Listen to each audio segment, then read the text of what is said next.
Baiklah, pada konten kali ini kami akan menjelaskan tentang transaksi yang terjadi di cleaning service Tuan Sadikin selama bulan Juli 2020. Berikut ini adalah transaksi yang terjadi. Pada tanggal 1 Juli, Tuan Sadikin menginvestasikan kas sebesar 14.000. Pada tanggal 2, dibeli truk bekas seharga $10.000. Pembayaran dilakukan secara tunai $3.000. Selebihnya dilakukan dengan mencicil. Pada tanggal 3, dibeli secara kredit perlengkapan alat pembersih sebesar $8.000. Pada tanggal 5, dibayar asuransi untuk setahun sebesar $2.400, efektif terhitung pada tanggal 1 Juli. Pada tanggal 14, menagih konsumen atas jasa kebersihan sebesar $3.800. Pada tanggal 18, pembayaran tunai utang pembelian truk bekas sebesar $1.000 dan utang pembelian alat pembersih sebesar $400. Pada tanggal 20, dibayar tunai gaji karyawan sebesar $1.600. Pada tanggal 21, menerima uang tunai dari konsumen atas tagihan pada tanggal 14 Juli sebesar $1.400. Pada tanggal 28, menagih konsumen atas jasa pembersihan sebesar $2.500. Pada tanggal 29, pembayaran beban gas dan bensin truk sebesar $400. Dan pada tanggal terakhir, yaitu tanggal 31, melakukan penarikan tunai untuk kepentingan pribadi sebesar $600.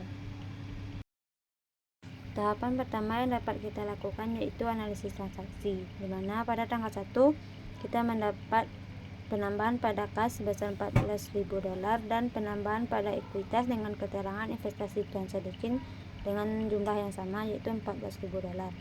Pada tanggal 2, kita mendapatkan pengurangan pada kas sebesar $3.000, penambahan pada kendaraan sebesar $10.000 dan penambahan pada liabilitas sebesar $7.000. Pada tanggal 3, kita mendapatkan penambahan pada perlengkapan sebesar $800 dan pada liabilitas juga bertambah sebesar $800. Pada tanggal 5, kita mendapatkan pengurangan pada kas sebesar $2.400 dan penambahan pada asuransi dibayar di muka sebesar $2.400 juga.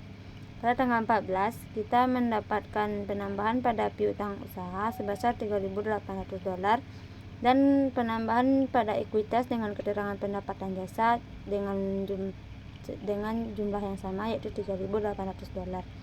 Pada tanggal 18, kita mendapatkan pengurangan pada kas yaitu sebesar $1.000 dan $400 dan juga pengurangan pada liabilitas dengan jumlah yang sama yaitu $1.000 dan $400. Pada tanggal 20, kita mendapatkan pengurangan pada kas sebesar $1.600 dan pengurangan pada ekuitas dengan keterangan beban gaji juga sebesar $1.600. Pada tanggal 21, kita mendapatkan penambahan pada kas sebesar $1.400 dan penambahan pada ekuitas dengan keterangan pendapatan jasa sebesar $1.400 juga. Pada tanggal 28, kita mendapatkan penambahan pada piutang sebesar $2.500 dan pada ekuitas dengan keterangan pendapatan jasa dengan jumlah yang sama. Pada tanggal 29, kita mendapatkan pengurangan pada kas sebesar $400 dan pengurangan pada ekuitas dengan keterangan beban gas dan bensin dengan jumlah yang sama juga. Dan pada tanggal terakhir atau tanggal 31 Juli 2020, kita mendapatkan pengurangan kas sebesar $600 dan juga pengurangan pada ekuitas sebesar $600 dengan keterangan privé Tuan Sadikin. Dengan demikian, kita mendapatkan jumlah asetnya yaitu $25.500 dan jumlah ekuitas tambah liabilitasnya yaitu sebesar $2.500 juga dengan liabilitas $6.400 dan ekuitas $19.100. Tahap berikutnya yaitu jurnal umum. Pada jurnal umum, kita akan mengelompokkan akun menjadi dua kelompok yaitu debit atau kredit, di mana kita dapat mengelompokkannya menggunakan prinsip debit kredit yang telah dibahas pada konten sebelumnya. Sekarang kita akan masuk kepada jurnal umum cleaning service Tuan Sadikin. Pada tanggal 1 Juli kita mendapatkan kas dan modal Tuan Sadikin, di mana kas berada di debit dengan jumlah 14.000 dan modal Tuan Sadikin berada di kredit dengan jumlah yang sama.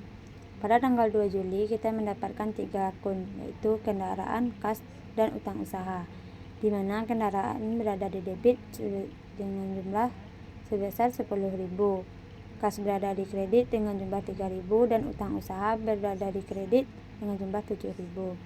Pada tanggal 3 kita mendapatkan 2 akun, yaitu perlengkapan dan utang usaha, di mana perlengkapan berada di debit sebesar 8.800 dan utang usaha berada di kredit sebesar 800. Pada tanggal 5 kita juga mendapatkan 2 akun, yaitu asuransi dibayar di muka dan kas. Asuransi dibayar di muka berada di debit sebesar 2.400 dan kas berada di kredit dengan jumlah yang sama. Pada tanggal 14 kita mendapat 2 akun juga, yaitu piutang usaha dan pendapatan jasa, di mana piutang usaha berada di debit sebesar 3.800 dan pendapatan jasa berada di kredit sebesar 3.800. Pada tanggal 18 kita mendapatkan 2 akun, di mana terjadi 2 transaksi, dan transaksi tersebut mendapatkan akun yang sama tetapi dengan jumlah yang berbeda. Pada transaksi pertama kita mendapatkan utang usaha dan kas, di mana utang usahanya di debit sebesar 1.000 dan kasnya di kredit sebesar 1.000.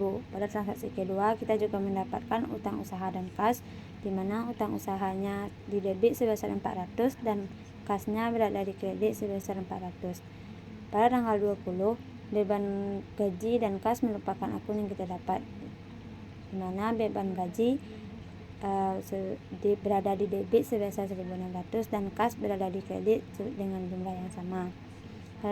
Pada tanggal 21 kita juga mendapatkan 2 akun, yaitu kas dan pendapatan jasa, di mana kas berada di debit sebesar 1.400 dan pendapatan jasa berada di kredit dengan jumlah yang sama. Pada tanggal 28 kita mendapatkan 2 akun juga, yaitu piutang usaha dan pendapatan jasa, di mana piutang usahanya berada di debit sebesar 2.500 dan pendapatan jasanya berada di kredit sebesar 2.500. Tanggal 29 beban gas dan bensin bersama kas adalah 2 akun yang kita dapat, di mana beban gas dan bensinnya berada di debit sebesar 400 dan kasnya berada di kredit sebesar 400. Dan tanggal terakhir yaitu tanggal 31 kita mendapatkan prepaid Tuan Sadikin dan kas. Prepaid Tuan Sadikin berada di debit sebesar 600 dan kas berada di kredit sebesar 600. Dan dari jumlah umum ini kita mendapatkan jumlah yang sama antara debit dan kredit, yaitu 38.900. Tahapan ketiga yaitu memposting ke dalam buku besar, di mana pada buku besar ini kita hanya menyalin transaksi sesuai tanggalnya dan berdasarkan akunnya. Yang pertama, pada buku besar cleaning service Tuan Sadikin, akun pertama yaitu akun kas, di mana kas bertambah di debit dan berkurang di kredit. Pada tanggal 1 kas bertambah sebesar 14.000. Pada tanggal 2 kas berkurang 3.000. Pada tanggal 5 kas berkurang 2.400. Pada tanggal 18 kas berkurang 1.000 dan 400. Pada tanggal 20 kas berkurang 1.600. Pada tanggal 21 kas bertambah 1.400. Pada tanggal 29 kas berkurang 400. Pada tanggal 31 kas berkurang 600 dan jumlah kas bertambah yaitu 15.400 dan kas berkurang 9.400. Jika diselisihkan maka jumlah akhir kas yaitu 6.000. Pada akun kedua yaitu akun kendaraan, kita hanya memiliki 1 transaksi, di mana kredit bertambah dan di mana prinsipnya sama dengan kas, yaitu debit bertambah dan kredit berkurang. Dikarenakan hanya ada 1 transaksi yaitu pada tanggal 2 sebesar 10.000 di debit, maka jumlahnya hanya kita pindahkan saja. Akun ketiga yaitu piutang usaha. Pada piutang usaha kita juga memakai prinsip yang sama dengan kas. Transaksi yang terjadi pada piutang usaha ada dua, yaitu pada tanggal 14 dan tanggal 28 dengan jumlah keduanya yaitu 6.300. Pada akun keempat ada akun perlengkapan, di mana di sini juga memakai prinsip yang sama dengan kas dan hanya satu transaksi yaitu 800, jadi jumlahnya juga 800. Pada akun kelima yaitu asuransi dibayar di muka, yang dimana juga memakai prinsip yang sama dengan kas dan juga hanya satu transaksi yaitu 2.400 dan jumlahnya juga 2.400. Pada akun keenam kita memiliki akun utang usaha. Pada utang usaha kali ini kita tidak memakai prinsip yang sama dengan kas, tapi melainkan kebalikannya, di mana utang berkurang berada di debit dan utang bertambah ada di kredit. Di mana kita memiliki beberapa transaksi, yaitu pada tanggal 7 utang berkurang sebesar 7.000. Pada tanggal 3 utang berkurang sebesar 800. Pada tanggal 18 utang berkurang sebesar 1.400, di mana jumlah utang pada debit itu 1.400 dan jumlah hutang di kredit yaitu 7.800 dan jumlah akhir utang usaha yaitu 6.400 di kredit. Akun ke-7 yaitu modal Tuan Sodikin, di mana modal memakai prinsip yang sama dengan utang usaha, karena Tuan Sodikin hanya berinvestasi sekali selama bulan Juli, maka modal hanya memiliki satu transaksi, yaitu pada tanggal 1 sebesar 14.000 di kredit dan dengan jumlah 14.000 juga di kredit. Akun ke-8 kita memiliki Prive Tuan Sodikin, di mana Prive memakai prinsip yang sama dengan kas, dan Prive dan Tuan Sodikin hanya melakukan Prive sebesar satu kali selama bulan Juli, yaitu 600 di debit dengan jumlah 600 juga pada debit. Akun berikutnya yaitu pendapatan jasa, di mana pendapatan jasa memakai prinsip yang sama dengan utang usaha dan modal. Pada utang usaha kita memiliki beberapa transaksi, yaitu pada tanggal 14 pendapatan bertambah 3.800, pada tanggal 21 bertambah 1.400, pada tanggal 28 bertambah 2.500, dan total pendapatan jasa Tuan Sodikin pada bulan Juli 2020 yaitu 7.700. Akun berikutnya yaitu beban gaji, di mana beban memiliki prinsip yang sama dengan kas dan Prive, yaitu debit bertambah dan kredit berkurang. Beban gaji hanya memiliki transaksi satu kali, yaitu pada tanggal 20 sebesar 1.600 dengan jumlah 1.600. Dan akun terakhir yaitu beban gas dan bensin, di mana juga memiliki prinsip yang sama dengan beban gaji, dengan transaksi satu kali pada tanggal 29 sebesar 400 dan jumlah 400.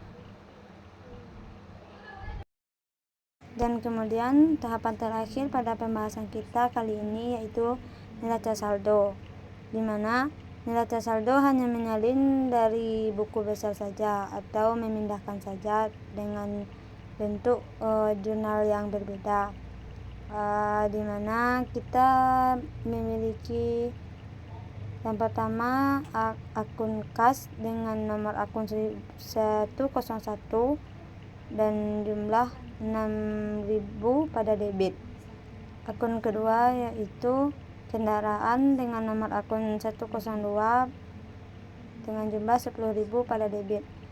Dan akun ketiga piutang usaha dengan nomor akun 112 dengan jumlah 6.300 di debit. Akun keempat perlengkapan dengan nomor akun 126 dengan jumlah 800 di debit. Akun kelima, asuransi dibayar di muka dengan nomor akun 130 dengan jumlah 2.400 di debit. Akun keenam yaitu utang usaha dengan nomor akun 200 yaitu sebesar 6.400 di kredit. Akun ketujuh yaitu modal Tuan Sadikin dengan nomor akun 301 sebesar 14.000 di kredit. Akun berikutnya Prive Tuan Sadikin dengan nomor akun 306 sebesar 600 di debit. Berikutnya pendapatan jasa dengan nomor akun 400 dengan jumlah 7.700 di kredit. Akun berikutnya beban gaji dengan nomor akun 726 dengan jumlah 1.600 di debit. Dan akun terakhir yaitu beban gas dan bensin dengan nomor akun 727 sebesar 400 di debit. Dengan demikian kita akan menjumlahkan debit dan kreditnya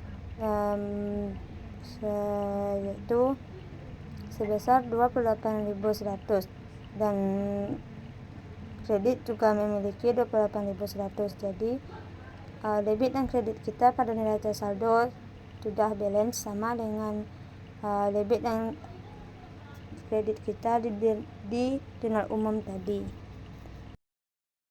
Mungkin hanya itu yang dapat kami sampaikan pada konten kali ini. Jika terlebih dan terkurang kami mohon maaf. Semoga konten kami kali ini dapat membantu dan menambah wawasan teman-teman semua dan tentunya juga bagi kami si pembuat konten. Sekian dari kami.